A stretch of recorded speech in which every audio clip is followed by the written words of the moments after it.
بسم اللہ الرحمن الرحیم۔ ہماری بات ہو گئی تھی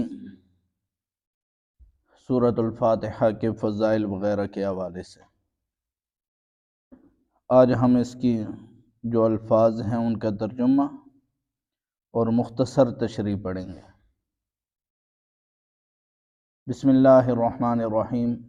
الحمد للہ رب العالمین۔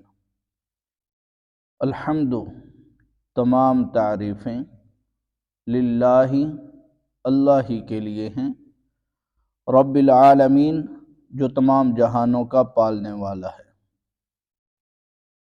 الحمدللہ تمام تعریفیں اللہ تبارک و تعالیٰ کی ذات کے لیے ہیں، کیونکہ ہم جہان میں دیکھتے ہیں جتنی بھی چیزیں ہیں، اس جہان رنگ و بو میں پھیلی ہوئی ہزاروں حسین نظارے انسان کے دامن دل کو اپنی طرف کھینچتے ہیں اور اپنی تعریف پر مجبور کرتے ہیں۔ اگر انسان ذرا گہری نظر سے دیکھے تو ان سب کے پیچھے ایک ہی دست قدرت کار فرما ہے، اور وہ ہے اللہ تبارک و تعالیٰ کی ذات۔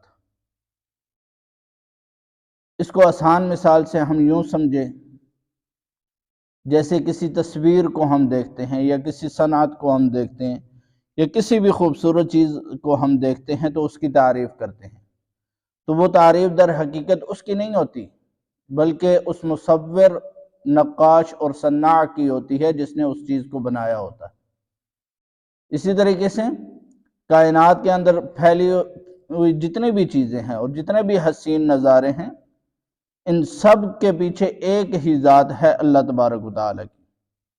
تو اس ایک مختصر سے جملے نے کثرتوں کے تلاطم میں پھنسے ہوئے انسان کو ایک حقیقت دکھلائی کہ یہ ساری کی ساری کثرتیں در حقیقت ایک ہی وحدت کے ساتھ مربوط ہیں، اور وہ وحدت ہے اللہ تبارک و تعالیٰ کی ذات اور اللہ تبارک و تعالیٰ کی قدرت۔ اب اس میں اگر مزید ہم غور و فکر کریں تو اسلام کا جو بنیادی رکن ہے توحید، وہ بھی اسی ایک کلمے سے ثابت ہوگی، کیونکہ جب تک تمام تعریفوں کا مالک اور تمام تعریفوں کا مستحق ایک اللہ تبارک و تعالیٰ کی ذات ہے، تو پھر عبادت کے لائق بھی صرف وہی ذات ہوگی۔ تو یہ دعویٰ کے ساتھ خود ہی دلیل بھی بن گئی، دعویٰ کے ساتھ ساتھ یہ دلیل بھی بن گئی۔ تو الحمدللہ تمام تعریفیں اللہ تبارک و تعالیٰ کے لیے ہیں، رب العالمین جو رب ہے تمام جہان والوں کا۔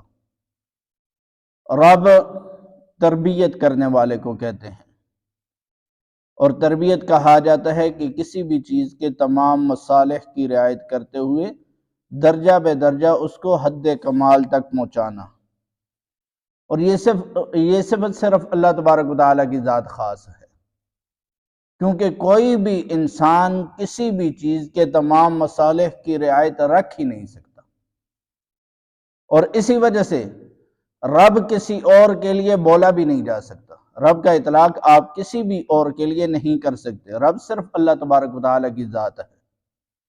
ہاں، عربی زبان میں اگر رب کی نسبت کی جائے کسی اور لفظ کی طرف، کسی اور چیز کی طرف، تو پھر یہ دوسروں کے لیے بولا جاتا ہے، جیسے کہ رب الدار گھر کا مالک، رب المال مال کا مالک، لیکن اکیلے رب یہ صرف اللہ تبارک و تعالیٰ کی صفت خاصہ ہے۔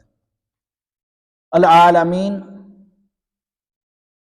تمام کائنات کے اندر جتنی بھی اجناس ہیں، مثلا آسمان اور آسمان کے اندر جتنی مخلوقات ہیں، چاند، ستارے، سیارے اور سورج اور جتنا بھی نظام شمسی ہے، یہ سارے کا سارا فضا اور فضا کے اندر کی تمام مخلوقات، اور زمین، زمین کے اوپر اور زمین کے نیچے اور زمین کے اندر بسنے والی ہزارہا قسم کی مخلوقات، یہ ساری کی ساری الگ اجناس ہیں۔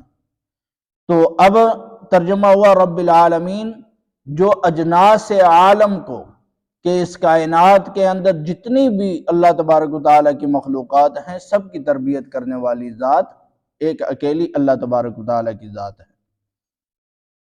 اور اگر مزید اس میں غور و فکر کیا جائے تو اس عالم کی جو فضا ہے، یہ ہماری جو دنیا ہے، ہمارا جو عالم ہے، اس کی فضا سے باہر کا جو خلا ہے، اس میں ہو سکتا ہے اللہ تبارک و تعالیٰ کے اور کئی ہزاروں عالم موجود ہوں۔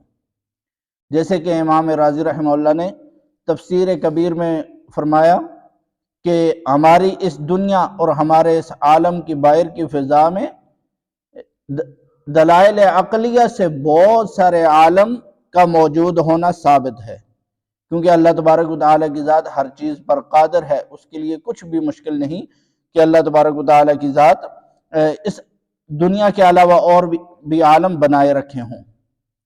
اور ابو سعید خدری رضی اللہ تعالیٰ عنہ فرماتے ہیں کہ اس عالم کے علاوہ 40,000 اور عالم ہیں، اس عالم کے علاوہ 40,000 اور عالم ہیں، اور یہ دنیا مشرق سے لے کر مغرب تک صرف ایک عالم ہے۔ اور امام تفسیر امام مقاتل رحمہ اللہ فرماتے ہیں کہ اس عالم کے علاوہ 80,000 اور بھی عالم ہیں۔ اب ذرا اس کو ہم اپنی نظر سے دیکھتے ہیں، آیا اس بات میں کیا حقیقت ہے؟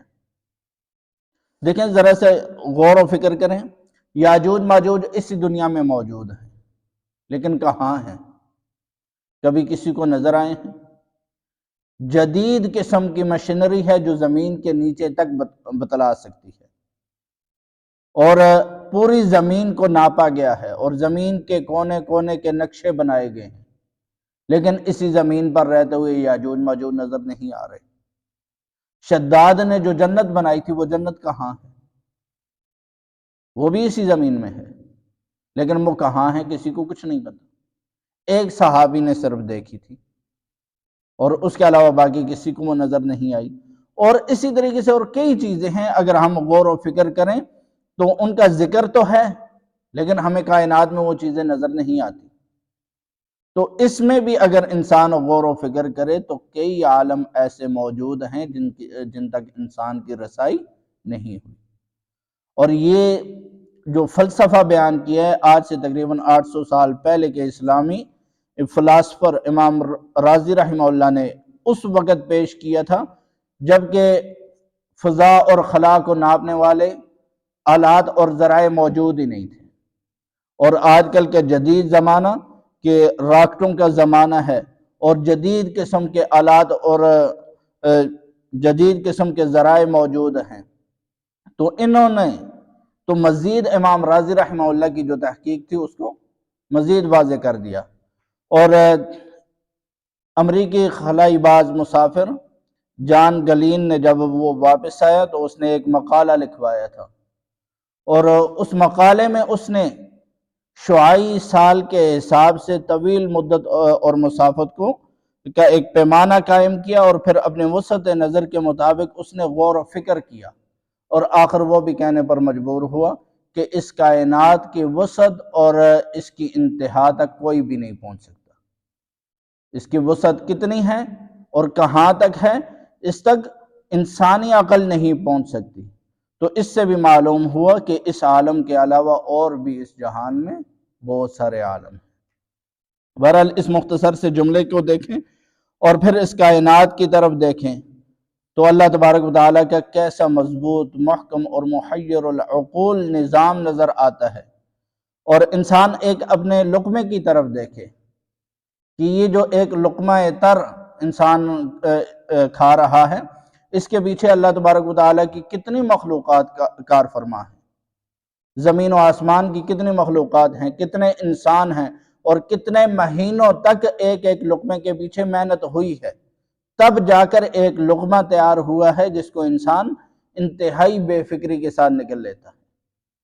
اسی لقمے کو نگلتے وقت اگر انسان سوچے کہ اس کے پیچھے اللہ تبارک و تعالیٰ نے کتنی بڑی مشینری لگائی ہوئی ہے کہ اگر انسان پیسہ لگا کر سب کچھ کر کے بھی یہ سارا نظام چلانا چاہے تو نہیں چلا سکتا۔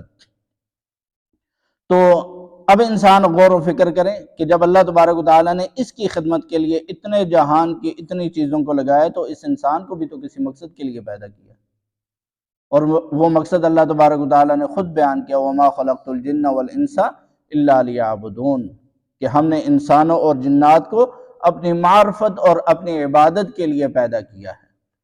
سمجھ آ گئی؟ بس۔